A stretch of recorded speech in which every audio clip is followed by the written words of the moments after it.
नमस्कार दोस्तों, स्वागत है आपका टीवी 24 नेटवर्क में और मैं हूं अजय सिन्हा। मुझे हिंदी पर गर्व है, हिंदी भाषी होने पर गर्व है, उत्तर प्रदेश और बिहार पर गर्व है और हर हिंदी भाषी राज्य और राज्य के लोगों पर भी गर्व है।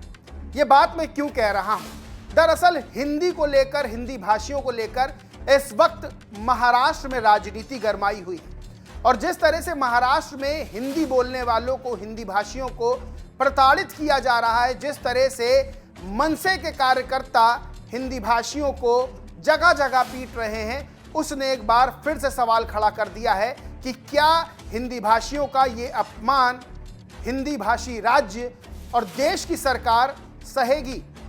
आपको बताएं कि प्रधानमंत्री नरेंद्र मोदी उत्तर प्रदेश के बनारस से सांसद हैं, वो भी हिंदी भाषी राज्य से ही सांसद बन के देश के प्रधानमंत्री हैं।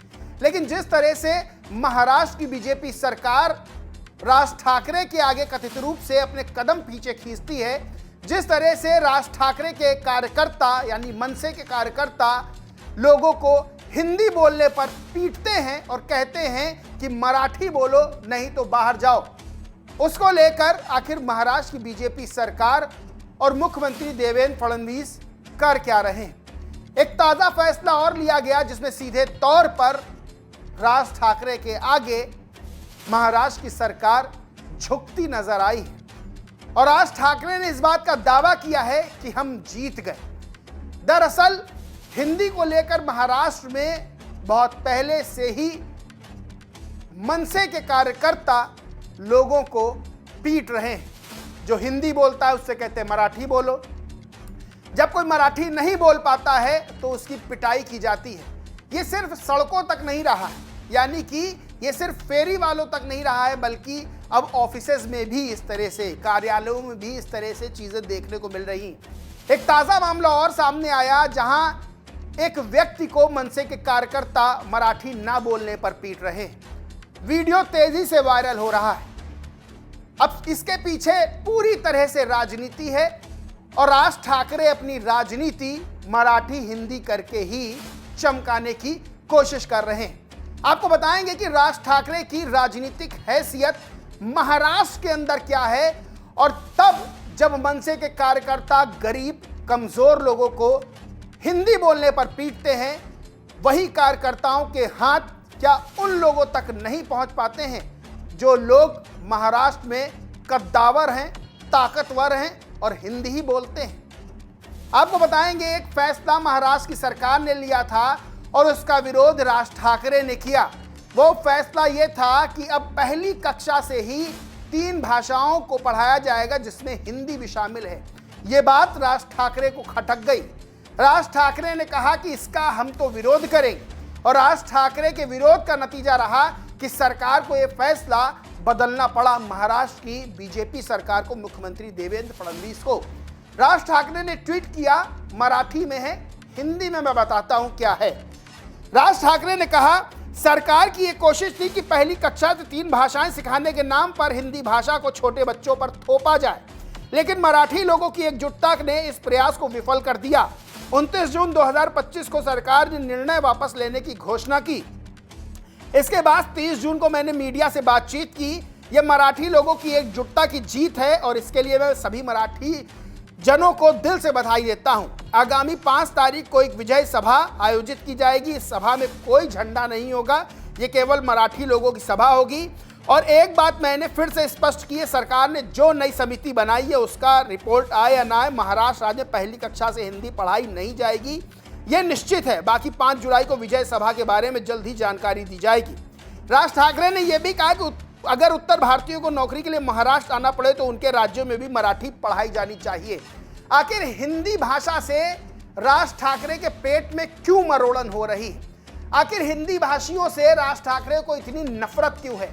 आखिर राज ठाकरे ने अपने कार्यकर्ताओं को इतनी छूट कैसे दे दी कि वो किसी को जब चाहे भाषा के नाम पर पीट सकते हैं? संविधान ने क्या अधिकार दे दिया है या फिर कानून व्यवस्था राज ठाकरे के आगे पंगु हो गई है? क्योंकि राज ठाकरे कार्यकर्ता जो कर रहे हैं वो किसी भी रूप में स्वीकार नहीं है। उत्तर भारत के लोग उत्तर प्रदेश के लोग, बिहार के लोग, मध्य प्रदेश के लोग, राजस्थान के लोग और तमाम हिंदी भाषी राज्यों के लोग महाराष्ट्र में अगर नौकरी करने जाते हैं तो क्या उनको भाषा के नाम पर प्रताड़ित किया जाएगा? क्या उनको भाषा के नाम पर पीटा जाएगा? ये आज बहुत बड़ा सवाल खड़ा होता है और सिर्फ इसलिए क्योंकि एक शख्स अपनी राजनीति चमकाना चाहता है। और आज मैं बताऊंगा कि उस शख्स की राजनीतिक हैसियत महाराष्ट्र के अंदर क्या है और आपको यह भी बताऊंगा कि जिस हिंदी भाषा का विरोध हो रहा है वो हिंदी भाषा राजभाषा है देश की। और आपको बताऊंगा कि बॉलीवुड जिसकी वजह से मुंबई की अर्थव्यवस्था चलती है उसमें हिंदी भाषी फिल्मों का क्या योगदान है। यानी कि देश में जितनी फिल्में बनती हैं उसमें हिंदी भाषी फिल्मों का दबदबा रहता है। और सवाल यह खड़ा होता है कि जब शाहरुख खान, अमिताभ बच्चन, अंबानी, अडानी जैसे बड़े बड़े लोग जो हिंदी बोलते हैं, जो दूसरी भाषाएं बोलते हैं, वो महाराष्ट्र में रहते हैं तो क्या राज ठाकरे उनका विरोध नहीं कर पाते हैं? क्रांति कुमार नाम के ट्विटर यूजर हैं, लिखते हैं मराठी भाषा का सम्मान है। महाराष्ट्र में रहने वाले हर इंसान को मराठी भाषा सीखनी और बोलनी चाहिए, लेकिन भाषा की आड़ में किसी को मारने पीटने का अधिकार किसी संगठन के कार्यकर्ताओं को किसने दिया? मेरा सवाल मुख्यमंत्री देवेंद्र फडणवीस जी, उप मुख्यमंत्री एकनाथ शिंदे जी और ठाणे के पुलिस कमिश्नर आशुतोष दुम्बारे जी है। अगर किसी को मराठी नहीं आती है तो वो नहीं बोलना चाहता है तो क्या उस व्यक्ति को मारने पीटने का लाइसेंस किसी राजनीतिक पार्टी के कार्यकर्ताओं को है? कानून या पुलिस नाम की चीज भी है या नहीं? ठाणे एरिया में मीरा रोड इलाके में मराठी नहीं बोलने पर अधेड़ उम्र के दुकानदार को मनसे पार्टी कार्यकर्ताओं ने जमकर मारा पीटा और वीडियो बनाकर वायरल किया। वहीं अरुण वाजपेयी राजन नाम के ट्विटर यूजर लिखते हैं महाराष्ट्र में रहकर भोले भाले हिंदी भाषियों को प्रताड़ित करना कौन सी मर्दानगी है? राज ठाकरे, इस पर महाराष्ट्र सरकार तमाशबीन क्यों बनी हुई है? राज ठाकरे, हिम्मत है तो महाराष्ट्र के बाहर किसी हिंदी भाषियों पर हमला करके दिखाओ, आटा दाल का भाव मालूम चल जाएगा। अब आपको बताते हैं कि हिंदी भाषी जो फिल्में बनती हैं, यानी कि बॉलीवुड जहां पूरी फिल्म इंडस्ट्री रहती है, वो हीरो हीरोइन, वहां के डायरेक्टर प्रोड्यूसर फिल्में बनाते हैं और हिंदी राज्यों में, हिंदी पट्टी के राज्यों में वो चलती है और कई सौ करोड़, हजारों करोड़ रुपए कमाती हैं फिल्में। यानी कि हमारा पैसा, हिंदी बोलने वालों का पैसा महाराष्ट्र और मुंबई की अर्थव्यवस्था को एक मजबूती देता है। उन्हीं हिंदी भाषियों को इस तरह से प्रताड़ित किया जा रहा है। आपको 2024 का एक आंकड़ा बताते हैं कि भारतीय फिल्म उद्योग में हिंदी फिल्मों का कितना बड़ा योगदान है।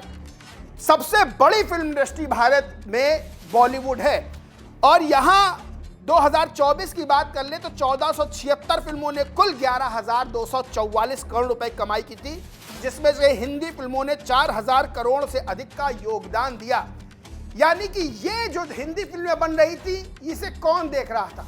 इसे हिंदी भाषी राज्यों के लोग देख रहे थे और उन्हीं का विरोध, उनकी भाषा का विरोध, हिंदी का विरोध, जो राजभाषा है देश की, उसका विरोध करते करते हिंदी भाषियों को पीटा जाएगा। ये बहुत बड़ा सवाल खड़ा होता है और इसके पीछे राजनीतिक मंशा है, अपनी राजनीति चमकाने की कोशिश है।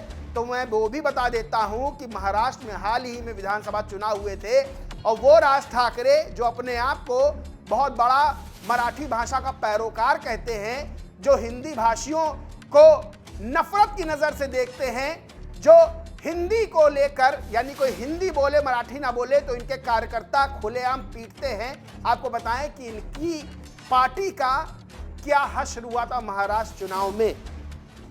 महाराष्ट्र विधानसभा चुनाव की नतीजों की बात करें तो एमएनएस यानी कि जो मनसे इनकी पार्टी है, उसने 125 सीटों पर उम्मीदवार उतारे थे।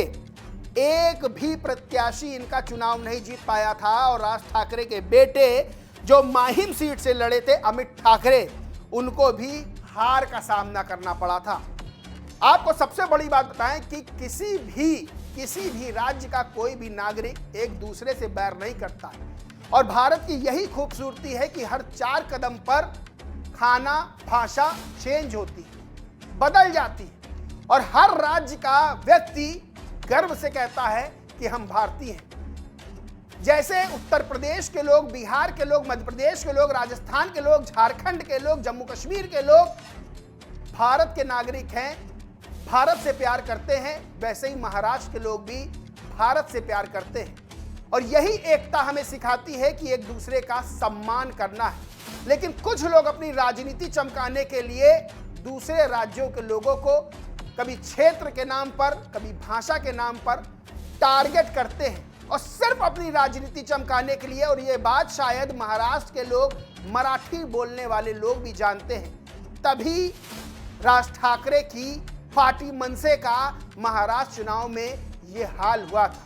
बहरहाल ये मुद्दा राजनीतिक रूप से गर्माता जा रहा है। और सबसे बड़ी बात यह है कि क्या राज ठाकरे के आगे बीजेपी की सरकार दब रही है, जो उसे फैसले बदलने पड़ रहे हैं।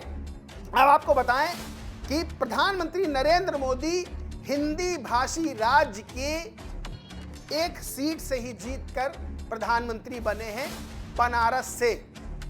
और सबसे बड़ी चीज यह है कि आखिर इस तरह की जब चीजें सामने आ रही, जब इस तरह से लोगों को भाषा के नाम पर पीटा जा रहा है, तब चाहे राज्य की सरकार हो, चाहे केंद्र की सरकार हो, क्यों एक्शन नहीं ले रही है? एक्शन उस शख्स पे क्यों नहीं लिया जा रहा है जो इस तरह की बातें करता है और हिंदी भाषी लोगों के खिलाफ, हिंदी भाषा के खिलाफ इस तरह की बातें करके वहां जो हिंदी भाषी लोग हैं उनको प्रताड़ित किया जा रहा है।